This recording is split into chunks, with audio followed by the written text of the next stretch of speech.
In the country today, we have several factors that are causing building collapses. First of all, we have issues from the government angle. We have issues from the contractor's angle. We have issues from the client's angle. And I'll try to explain each of them. I've had situations, for example, where drawings have been approved by the government, stamped good to go. And when they came to our table, we looked at them and saw that these drawings were not structurally okay. A couple of practical examples. We had one was a 4-story building that had been approved, and it came to our table. Since it was already approved, we just did a bid and went to site. Before we could get to the first floor, we looked at it and saw that there were issues with the drawing, and we had to call for a meeting. I talked with the client and I told him to reach out to the consultant who did the design. But bear in mind, this has already been approved by the government. And I told the consultant, I said, there's a problem with this design. Please look at it. And he was a bit unwilling to do so. So I had to call for a meeting. And when we came for that meeting, I had already run the design personally because by my background, I'm a civil engineer with structures option. So I'd already run the design myself. Coincidentally, I saw the software that was used. I have the same software. And I'd run the design. And the person came and I asked, please, let's look at what you've presented, and so that we can analyze. That's why I normally ask for calculation sheets. It was like a movie. We couldn't believe our eyes because the client was there, the architect was there, the structural engineer also was there. He came with 2 laptops, and I said, let's look at it. And the next he said, oh, I'm very sorry, I carried the wrong laptop. We were like, what do you mean? Cut long story short, he couldn't defend that thing. Now, bear in mind, government has approved this. If we didn't check it, we're talking of 4 floors with 2-3 meters cantilevers. If we didn't check it and we just went ahead, what would have happened? That's one.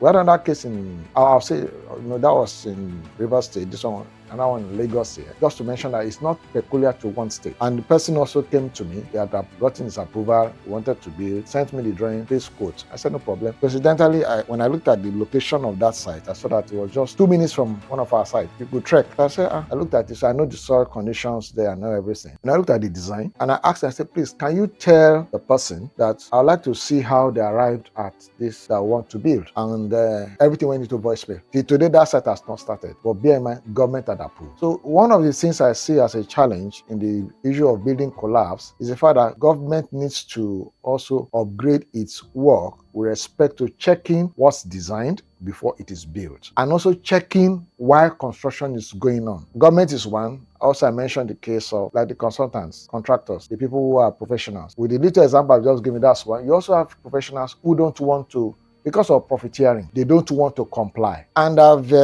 again, in this talk, I'll be giving a lot of practical examples. We were doing a project in one of our sites. I came to inspect the project. We did piling there. In fact, in that estate, we were the only ones that did piling as at then. When you say Nollywood movie, by the time we were about doing our ground beams, the people at our back were starting work. So I came to inspect, and then I traveled. Normally, I asked my engineers send me updates of what's going on and all that. Within a week, I asked, can I have updates, send pictures, let me see what's going on. So coincidentally, he sent a picture with the background of the other site. When I looked at the picture, I forgot about our own that he sent to me. I said, excuse me, that site, I told you they were just starting when I left. I saw blocks up. Ground floor blocks were already up. So I had to ask, excuse me, is that the site I just saw? I said, okay, leave that one. He said, if you know what they are doing there, they are putting iron, they are pouring concrete immediately. When I went to see it, I shook my head. I said, somebody's going to buy this and it's going to have problem tomorrow. So we have situations whereby professionals also in the build space don't want to comply. And that also puts a burden on the professional bodies. What do we do to stem this problem? You now have a place whereby now tailors are building house. Call it whatever profession, anybody now is engineer. But if you go to some professions, you don't have that in it. Take, for example, medicine. Anybody cannot come and practice medicine. One of my passion, when I was a young person doing my IT, I can't forget, I was doing my IT, my 6 months IT then. I was doing it in a structural design firm. I don't know whether they're still in the country, but they are good. So they are partnered with a British consultancy firm. So one of the times I was there, the British partner came into the country and we were working on Broad Street together, and began to ask me some questions. So why did you choose structures? I said, well, it's something I am passionate. I can design from now to tomorrow.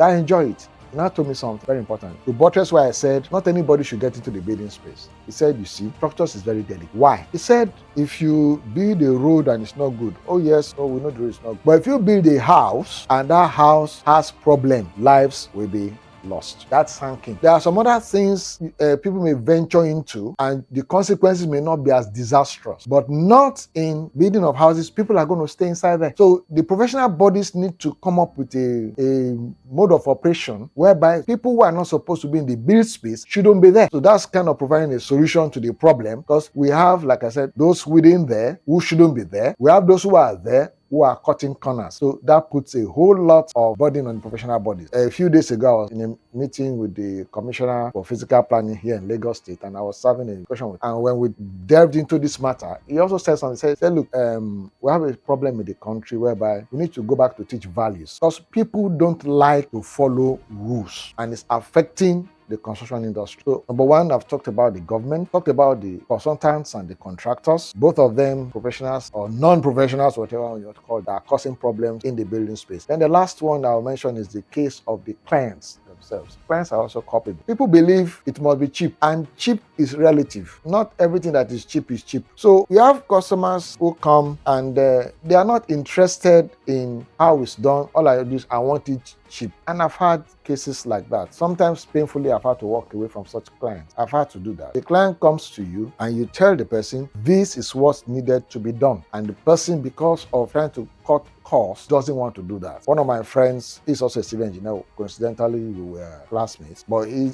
wasn't practicing civil engineering. So called me one of the times and said his auntie was building somewhere in Lagos here and that they were having problems. I said, no problem. I'll send my team to go and look at the place. And so we went there. When they got there, the work was horribly done. And I told my friend, I said, there's no remedy to this. As at that time, I don't think that, I think they had roofed, but the roof was already caving in, the floor was already giving way, the pile work they done was, you could even see, you could use your hand to pick out the stones and all that. I said, it's better we just close that thing, abandon it, start afresh. Now, that's not a palatable thing to tell anybody, but he didn't take the advice. He felt, no, that's too expensive to do. You know, they went ahead with that project. Eventually, that house collapsed. My friend was saying that, she nearly lost her mind. So you have clients who are looking for what they call cheap article without thinking about the long-term effect of what they're doing. When I go to meetings with people, I said, everybody goes to the same market. So if somebody comes to you and tells you, cement is 10,000 naira now, 10,500 or whatever, wherever you are, and then somebody says, I'm going to do this work for 5,000, even less than the bag of cement, and probably you need a bag of cement for that work, and you say, go ahead, you should ask yourself, how is it going to do it? Building a house is not magic, but you'll be surprised that many people are going to run to that person and say, no problem, go ahead, you'll pay the money. And at the end of the day, that money may be lost, or most of the time is lost. So clients also